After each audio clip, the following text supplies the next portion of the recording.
Gonna need a little refill. Oops, I think I overdid it with the caramel vodka. Not forget the lemon juice, right? Yeah.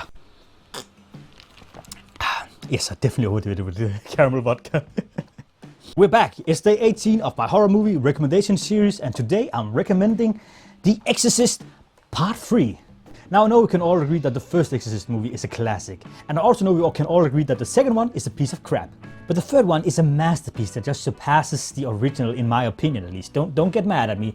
I think this is better than the original Exorcist. The movie is directed by William Peter Blatty, who is also the writer of the book that the Exorcist movie is based off. And yeah, I think after how bad the second movie was, he was like, fuck no, you're not gonna mess up my series anymore. Let me do it this time. And he knocks it out of the park with this one.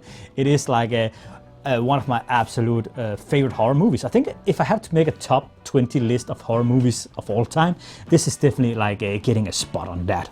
In the movie, we are following a couple of characters from the original movie, now played by different actors, and that is for the good. Here's why. We follow Father Joseph Dyer, now played by Ed Flanders, not Ned Flanders, but Ed Flanders, and the legend and the star, George C. Scott plays Lieutenant Kinderman. I love George C. Scott. I don't know what it is about him. He's just like another amazing actor where I want to see everything he's in.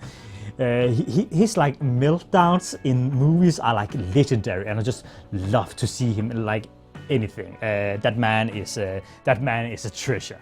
And they've become very good friends and is hanging out quite frequently. But one day, Father Joseph Dyer gets called into the hospital for like a minor thing. But while there, he gets killed off by the Gemini Killer, a serial killer thought to have died, one that has been chased by Kinderman and is now seemingly back from the dead somehow. Definitely too much caramel vodka. Now George C. Scott gets called in to investigate the murder, and of course we see some lovely meltdown from the man, and I love that. It is not in the file! It is not! And as George C. Scott investigating the murder of his friend, he's interviewing personnel and patients on the hospital. One of the patients that he interviews is a man who's been locked up for 15 years and looks exactly like the father from the original Exorcist movie, Damien Carras. I'm not sure I'm pronouncing that right. Carras? Who was thought to have been killed off during the events of the first movie.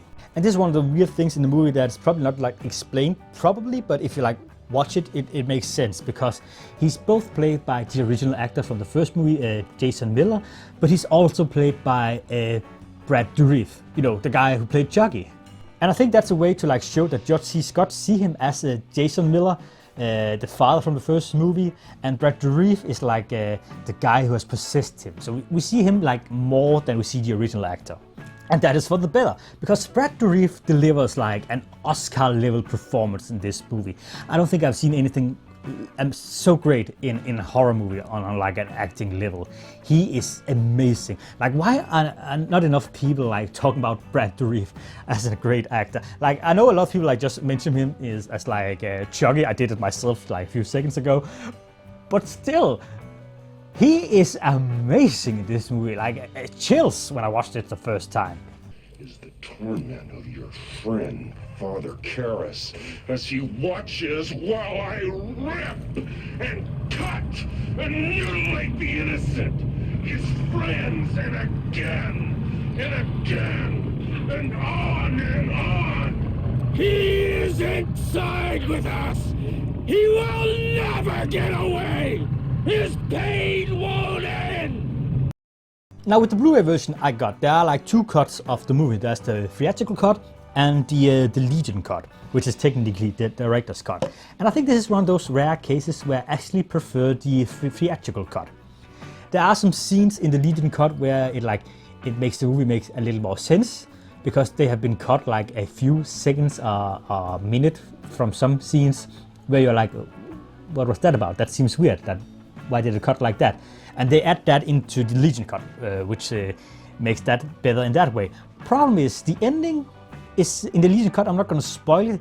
It's very flat and matter-of-factly. Of course, I'm not going to spoil any of the endings in the movie. But the ending, even though it was against William Peter Blatty's intention, for the theatrical cut is just a little more on an epic scale, I guess. Epic, I know I did that, but it's like there's more happens.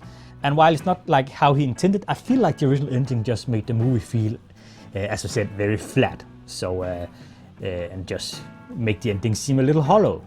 No matter which version you're going to watch, it's like an amazing movie. Please watch it. And as I've said again, in my opinion, way better than the original Exorcist movie. This is a timeless classic that I'm gonna watch. Like I've watched it like so many times. I think I watched it like 3 times in the first week when I watched it for the first time, and then many more since. So yeah, definitely watch the third Exorcist movie. And this has been it for day 18 of the horror movie recommendation series. Hopefully I'll see you guys again tomorrow, and remember, please hit that like and subscribe button and I'll be so ever grateful. Take care.